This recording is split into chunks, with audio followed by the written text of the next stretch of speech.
कधी कधी स्वप्न पूर्ण होण्यासाठी वेळ लागतो, पण जेव्हा ती पूर्ण होतात तेव्हा त्यांची गोडी काही औरच असते। बॉलिवूडच्या या चमकत्या दुनियेत जिथे रोज लाखो लोक आपलं नशीब आजमावतात, तिथे एक असा बादशाह आहे त्याच्या नावानं लाखो करोडो हृदय धडकतात, ज्याचा अभिनय प्रेक्षकांना मंत्रमुग्ध करतो। तो म्हणजे आपला लाडका शाहरुख खान। त्याच्या चाहत्यांची लांबलचक यादी फक्त भारतातच नाही तर जगभरात पसरली आहे। पण या सुपरस्टारच्या आयुष्यात एक स्वप्न होतं, ते तब्बल 33 वर्ष पूर्ण होण्याच्या प्रतीक्षेत होतं। आणि आता अखेर तो क्षण आलाय। शाहरुखच्या हातात आहे सर्वोत्कृष्ट अभिनेत्याचा राष्ट्रीय चित्रपट पुरस्कार। बॉलिवूडचा किंग खान 1992 साली दीवाना मधून त्याने आपल्या कारकिर्दीला सुरुवात केली। त्यानंतर बाजीगर, डर, दिलवाले दुल्हनिया ले जाएंगे, दिल तो पागल है, स्वदेश, चक दे इंडिया आणि माय नेम इज खान यासारख्या अनेक चित्रपटांनी तो प्रेक्षकांच्या मनात घर करून बसला। त्याच्या प्रत्येक चित्रपटानं बॉक्स ऑफिसवर धुमाकूळ घातला। त्याला अखेर 71व्या राष्ट्रीय चित्रपट पुरस्कार सोहळ्यात जवानसाठी सर्वोत्कृष्ट अभिनेत्याचा पुरस्कार मिळाला।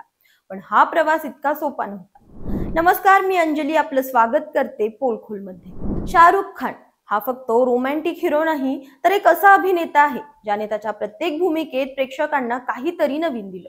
2004 मध्ये आलेला स्वदेश हा असाच एक सिनेमा होता ज्याने सगळ्यांचं मन जिंकलं।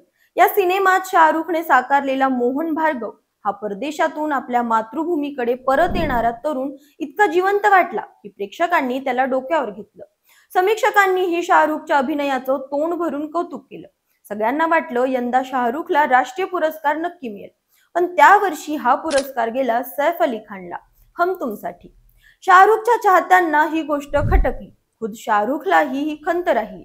एका जुन्या मुलाखतीत त्याने हसत हसत पण स्पष्टपणे सांगितलं होतं, हम तुम खूप छान सिनेमा होता, पण मला वाटत होतं तो पुरस्कार मला मिळायला हवा होता। त्या खंतेची सल शाहरुखच्या मनात कुठेतरी कायम राहिली, पण त्याने हार मानली नाही।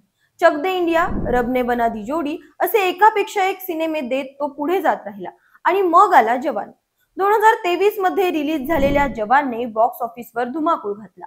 दिग्दर्शक ॲटलीच्या दृष्टीने आणि शाहरुखच्या दमदार अभिनयाने हा सिनेमा केवळ मनोरंजनापुरता मर्यादित राहिला नाही, तर त्याने सामाजिक मुद्द्यांवरही भाष्य केलं। शाहरुखच्या डबल रोल मधील प्रत्येक सीन प्रेक्षकांच्या हृदयाला भिडला आणि याच सिनेमाने शाहरुखला 71व्या राष्ट्रीय चित्रपट पुरस्कार सोहळ्यात सर्वोत्कृष्ट अभिनेत्याचा पुरस्कार मिळवून दिला। विशेष म्हणजे हा पुरस्कार त्याने 12th फेल साठी विक्रांत मेसी सोबत विभागून घेतला। याच सोहळ्यात राणी मुखर्जीनेही मिसेस चॅटर्जी वर्सेस नॉर्वे साठी सर्वोत्कृष्ट अभिनेत्रीचा पुरस्कार पटकावला। शाहरुखने इंस्टाग्रामवर एक भावनिक व्हिडिओ शेअर करताना दिग्दर्शक ॲटली, त्याच्या संपूर्ण टीम आणि चाहत्यांचे मनापासून आभार मानले। तो म्हणाला, हा पुरस्कार माझ्यासाठी खूप खास आहे। तुमच्या सगळ्यांचं प्रेम आणि पाठिंब्यामुळे हे शक्य झालं। शाहरुखच्या या पोस्टने चाहत्यांचं मन जिंकलं आणि सोशल मीडियावर #KingKhan ट्रेंड करू लागला। शाहरुखच्या या यशाने त्याचे चाहते भारावून गेले आहेत। स्वदेशसाठी पुरस्कार न मिळाल्याची सल चाहत्यांच्या मनातही होती, पण जवानने ती सल भरून काढली। सोशल मीडियावर चाहते लिहित आहेत, आमच्या किंग खानला अखेर त्याचा हक्काचा पुरस्कार मिळाला। काहींनी तर मजेशीर कमेंट्स केल्या, स्वदेशला पुरस्कार नाही मिळाला, पण जवानने सगळं परत व्याजासह मिळवून दिलं। शाहरुखच्या या यशाने एक गोष्ट पुन्हा सिद्ध झाली आहे, मेहनत, जिद्द आणि प्रेक्षकांचं प्रेम असेल तर कोणतंही स्वप्न अशक्य नाही। 33 वर्षांच्या प्रवासात शाहरुखने अनेक हिट सिनेमे दिले, पण राष्ट्रीय पुरस्काराचं स्वप्न त्याच्यासाठी खास होतं आणि आता जवानच्या रूपाने ते पूर्ण झाले। शाहरुख खानचं हे यश फक्त त्याचं नाही, तर त्या प्रत्येक कलाकाराचा आहे जो आपल्या स्वप्नांसाठी झटतो।